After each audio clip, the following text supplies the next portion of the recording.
Je m'appelle Joseph Legros, je vais avoir 36 ans, je vais être ordonné prêtre pour la communauté de l'Emmanuel et le diocèse de Bordeaux, dimanche 23 juin à la cathédrale de Bordeaux. J'ai choisi comme phrase d'ordination en Jean 3,16 « Car Dieu a tellement aimé le monde qu'il a donné son Fils unique ». J'aurais pu rajouter la suite, mais après ça fait un peu long.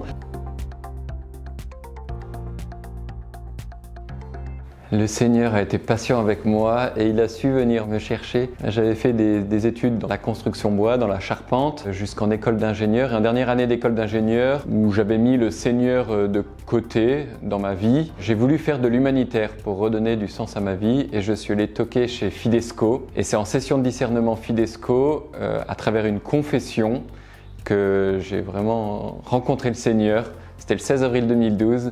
Voilà, le Seigneur est venu me retrouver avec tout son amour et c'est en cours de mission Fidesco. C'est là que la question de la vocation est née et le déclic, ça a été un autre volontaire qui lui se posait la question de la vocation et ça m'a interpellé. Je me suis rendu compte que je n'avais jamais posé la question « Bon Dieu, quel est le plan d'amour que tu as prévu pour moi ?» Et donc je lui ai posé la question dans ma prière et à partir de ce moment-là, ça a permis de connecter intérieurement avec ce désir qui était là, qui m'habitait, mais que je n'avais pas conscience, ce désir d'être prêtre et de donner ma vie pour le Christ et pour la mission de l'Église.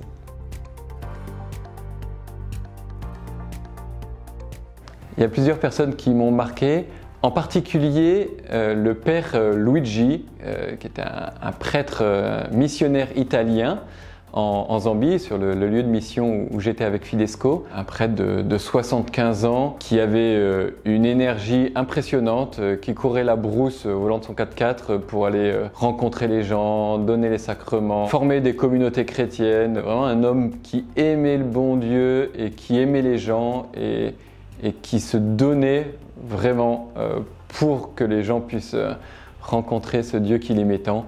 C'était une figure très marquante.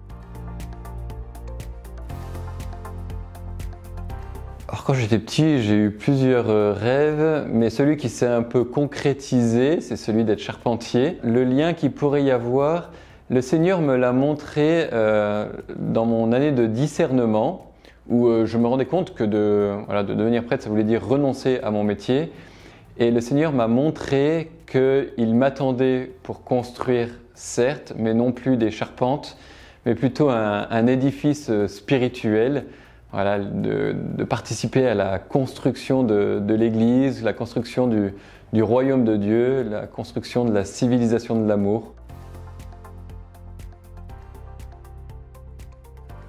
La période du séminaire n'a pas été de tout repos, c'est long et ça nous met, enfin en tout cas moi ça m'a mis vraiment face à moi-même, face à mes pauvretés et des fois c'était assez déprimant.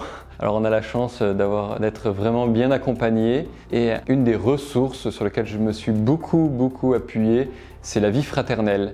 Le fait d'être en fraternité avec d'autres frères séminaristes, de pouvoir leur partager simplement ce que je vivais et de pouvoir m'appuyer sur eux et vivre une vraie vie fraternelle avec eux, nous entraider, nous entraîner vers la sainteté, la conversion permanente.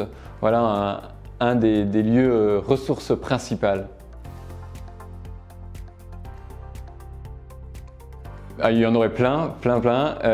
Donc notamment les temps en fraternité de séminaristes et en particulier quand on vivait la mission ensemble. Alors là, j'ai plein de souvenirs de tant de missions qu'on a pu vivre ensemble dans des écoles, dans la rue, des rencontres. Une en particulier avec la maisonnée de séminaristes avec qui j'étais au début de l'année. Il y a un moment, on a été mis en contact avec une Canadienne qui était malade. Un soir, on a fait une visio, donc tous les séminaristes avec cette Canadienne pour prier pour elle, pour demander au Seigneur de venir la visiter. Et c'était un moment magnifique, cette jeune femme très malade qui au début de la visio était dans le noir complet Et à la fin de la visio, avait allumé la lumière pour nous montrer son visage souriant. Et on avait pu lui partager quelque chose de l'amour et de l'amour du bon Dieu et de l'espérance. Et nous, ça nous avait profondément réjouis, voilà, de pouvoir être en mission ensemble.